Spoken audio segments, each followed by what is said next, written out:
What's going on, everybody?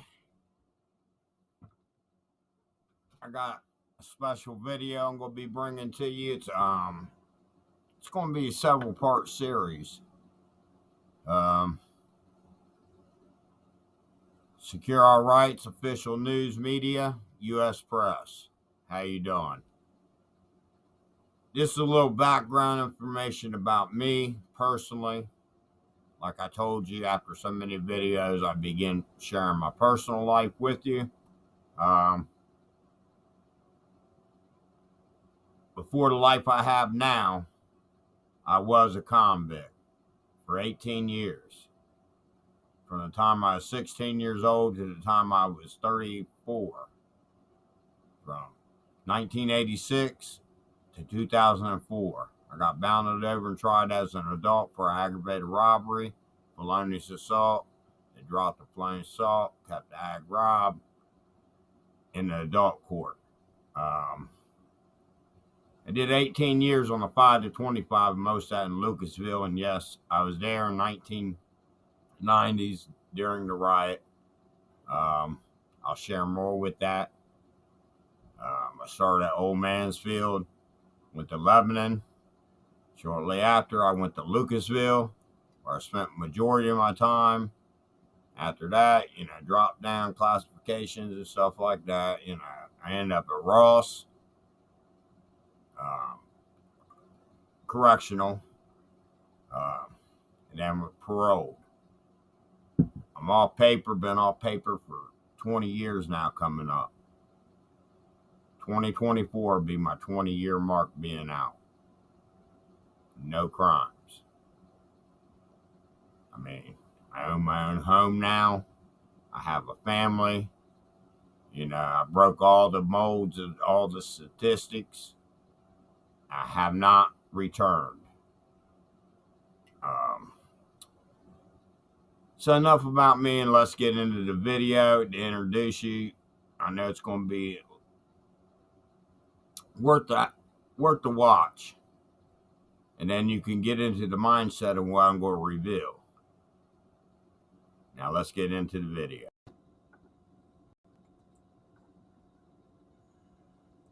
System has become in a relatively short period of time. It stems from about 1980. Before that time, this chart goes all the way back to 1925. This system of mass incarceration is literally unparalleled, unprecedented in world history. I suppose to compare us to the rest of the world is unfair because the rest of the world can't afford to do what we do. We spend about $25,000 per inmate per year. When you flip that on its head in terms of prevention and think about how much we spend in the state of Ohio to educate the average child. One school district in my district, about $13,000 per student. So how can we explain that? Who gets to go to prison and who gets to go to Ohio University? That's the question we really should be asking. So we're literally talking about rethinking the entire system and in some ways rethinking society to get at these issues. This is about real people, just like me, and the statistics that we cite today that understand that we have a broken prison system. Now, why is this country the great incarcerator? Why does incarceration outweigh the need for education? And it hasn't emerged in response to crime rates, as we're often told by media pundits or politicians. No, this prison system is the direct consequence of a war that has been declared. Thank you. God bless you. And God bless the United States of America.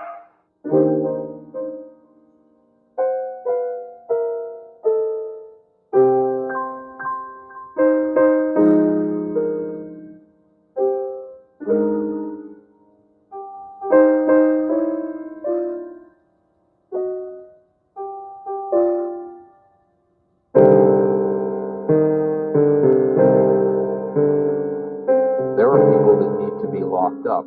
They need to be away from other people for the good of the society.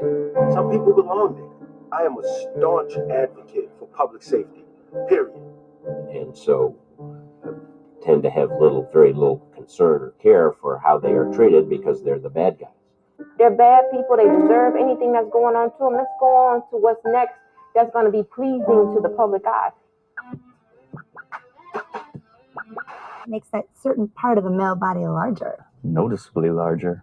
His faith, he's said to be a Buddhist. I don't think that faith offers the kind of forgiveness and redemption that is offered by the Christian faith. I don't think convicts ought to do anything except be shark bait. We view inmates as less than us. We view inmates as the worst of our society. It makes us feel good, the collective us, to see that Johnny is paying for his crime and he's being locked up. The problem is that people who have not personally been involved in the criminal justice system nor had close friends or family involved in it tend to look at it as that's the system for bad guys. So I asked myself, if people aren't going to prison to understand prison, where are they getting their ideas? And, you know, the first stop is obviously the media. So they go to prison movies, prison films to get their ideas. You want to break out of prison? I don't see why. Prisons are so much fun. You can watch crime scene investigation and NCIS, and you can see how they make it look when crimes are committed, and people are always guilty, and they always get caught, and the justice is always swift. And they're doing two things at once. They're trying to give you information, but they're also trying to pull you in. And in that effort to pull you in, we're always veering towards spectacle with punishment. So you will have very dramatic soundtracks, you'll have a lot of candid frames, you'll have dramatic editing, and they will push the idea of violence. The conflict is about to come to a head.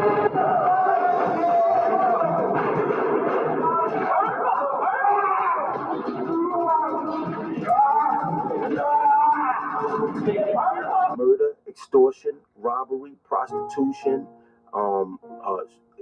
smuggling of illegal aliens, and the promotion of all sorts of contraband seems to be romanticized on HBO. But then I turn on the news and I see the same things going on, but in my community with different faces. And the picture that's painted is that of a bunch of monsters. Anybody who's not had the chance to visit a prison or have a deep conversation, you know, with an inmate, really has no idea.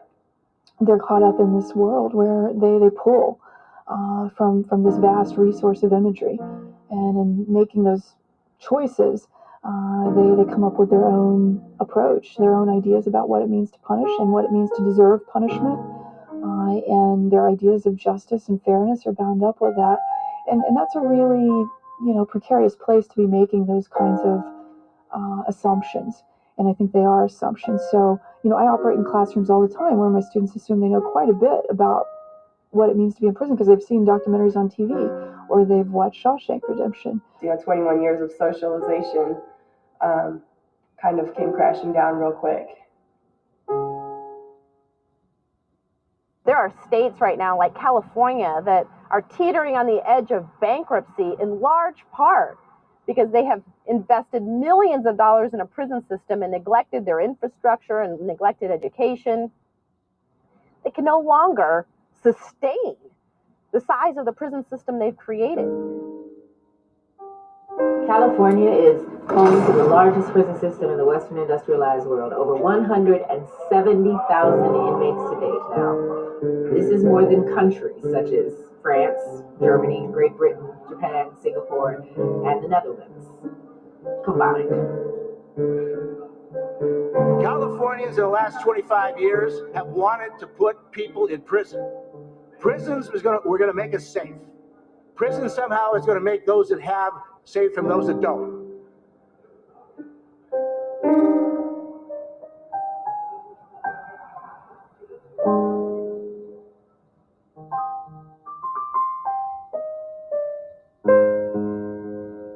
We have fallen in love with one of the most undocumented, non-evidentiary beliefs, and that is somehow you get safer if you put more people in jail.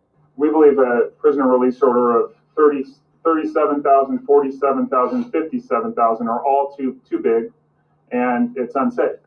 The reason we find ourselves in the position that we do is because politicians use the issue of crime and punishment to win office. Politicians across the political spectrum began competing with each other to prove who could be tougher on this racially defined group, the pariahs of our time. Crime is something we're all concerned about, not just in big cities, but in rural areas too. That's why I propose tougher penalties for drug dealers. If crack cocaine and crystal meth dealers don't learn their lesson the first time, the next time they should go to jail for life. That's my policy. You can tell everything you need to know about the criminal justice system and about justice in the United States if you look at who is incarcerated.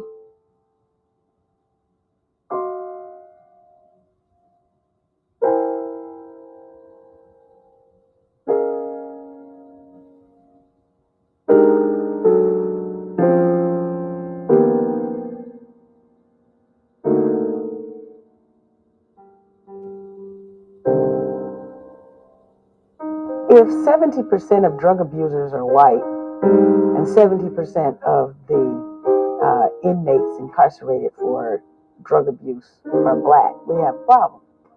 It's like I live in a black area, and you're saying 75% of these people don't do anything but go to jail and get in trouble. But a mile and a half away from me is a white area, and you're telling me that none of the things that the people in the black area get in trouble for are getting people into trouble in the white areas? I just don't know. It just doesn't add up to me. It's very easy to hate the other guy, especially if his skin color is different.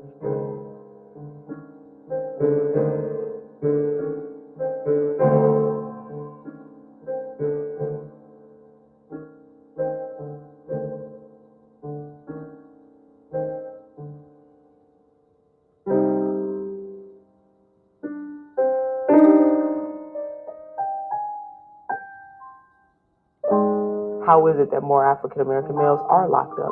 We got to begin to ask ourselves, are we saying that African American males are more criminal innately, like born that way, than any other group? Or is there something inherently wrong with the system? Somewhere along the lines, there's the wool is being pulled over our eyes.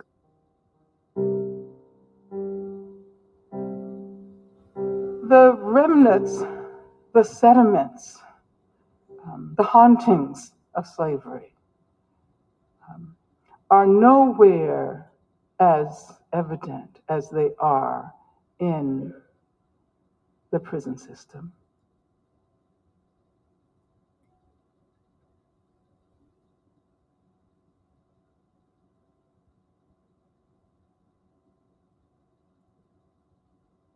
Well, the 13th Amendment in many ways foreshadows a coming caste system in the United States. The 13th Amendment, which abolishes slavery, provides an exception for forced labor in prison.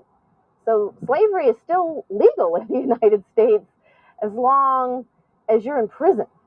Chattel slavery of Africans in this country is the foundation of the economic prosperity of this country today.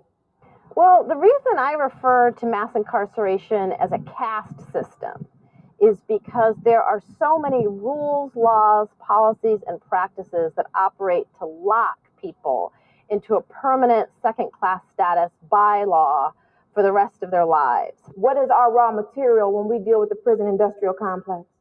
Our raw material is the black men that are being targeted, manufactured, and processed in the industry of prison.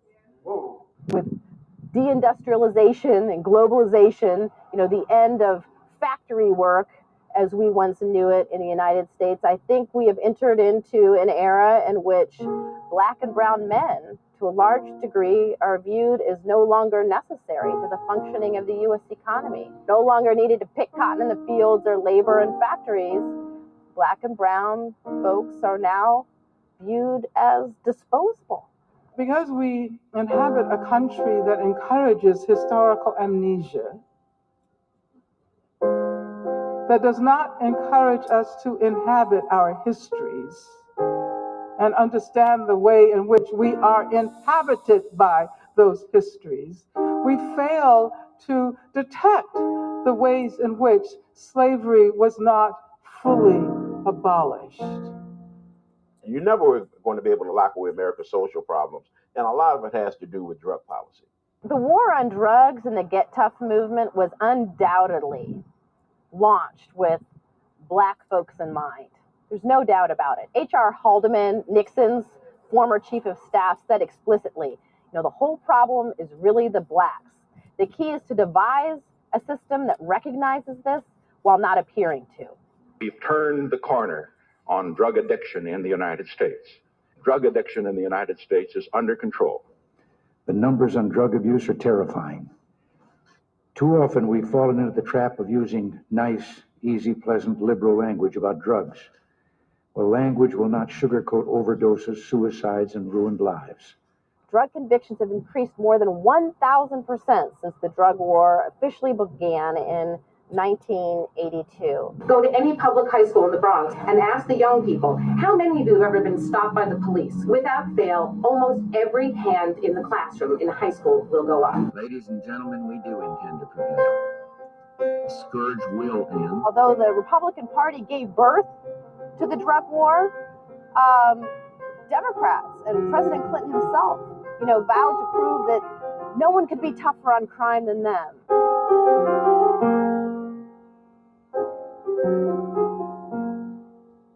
The number one drug user in the United States, young white male. Most drugs are being used behind closed doors in the suburbs of the United States. There's a lot of access to drugs. We've known that for a while. But who's incarcerated for drug offenses? Well, it's the young African-American male, followed closely by the young African-American female. And although we often hear in the media that the drug war is aimed to kind of root out, drug kingpins or the most violent offenders. And that is the battle that's taking place with respect to the drug cartels that are fueling kidnappings and sowing chaos in our communities. Nothing could be further from the truth. Instead, what we see happening is that law enforcement, following public policy, relies upon the areas they can access. And that is open space, that's street corners, that's places where you're going to see people who are at the intersections of race and poverty. And so you create a system of punishment and a system of justice around those issues as opposed to around drug issues. And in the 1990s, the period of the greatest expansion of the drug war, nearly 80% of the increase in drug arrests was for marijuana possession. A drug less harmful than alcohol or tobacco, and equally as prevalent in middle-class white communities on college campuses as it is in the hood. But the drug war has been waged exclusively in poor communities of color. It targets certain demographics, the very same demographics of individuals who were targeted for slavery, and uses them specifically in a way that it doesn't use everybody else. Is there a way in our society that we take some of the models of our European neighbors to not criminalize drug use, but to look at it from a medical perspective? Their crime is possession of a small amount of crack cocaine, so you put them on probation. I always do that. Well, now we're back for the third or fourth time that they violated their probation, that they won't go to treatment, they won't show up to see their probation officer, they consistently give you dirty urines. We probably need to find something else to do with those people other than sending them to prison. Because it's the wrong solution. You can't solve a medical problem with a punitive legal solution. It'll never work. I'm not a doctor. I'm not a counselor. I don't know these things. Why would you expect me to have the answers for these things? I'm Tom Angel with Law Enforcement Against Prohibition. Director Kurlikowski, you've said that the idea of legalizing drugs is off the charts for discussion. But in recent weeks, a number of serious people like Senator Jim Webb, former Mexican President Vicente Fox, and the current Mexican ambassador to the United States have all said that legalization is a serious idea worth serious consideration. Look, when I was a kid, I inhaled frequently. That was the point. Do you think under the Obama administration in this era of scientific inquiry, all options really should be on the table for consideration before we decide a new way to move forward? As regards to legalization, it's not in the president's vocabulary and it's not in mine. Did you really smoke a marijuana in this movie, or was it just fake? I said, no, I really smoked it, and I also inhaled. If it was a white person, they throw the drugs on the ground, step on them, say, get out of here. Black person, they went to jail. That's selective enforcement.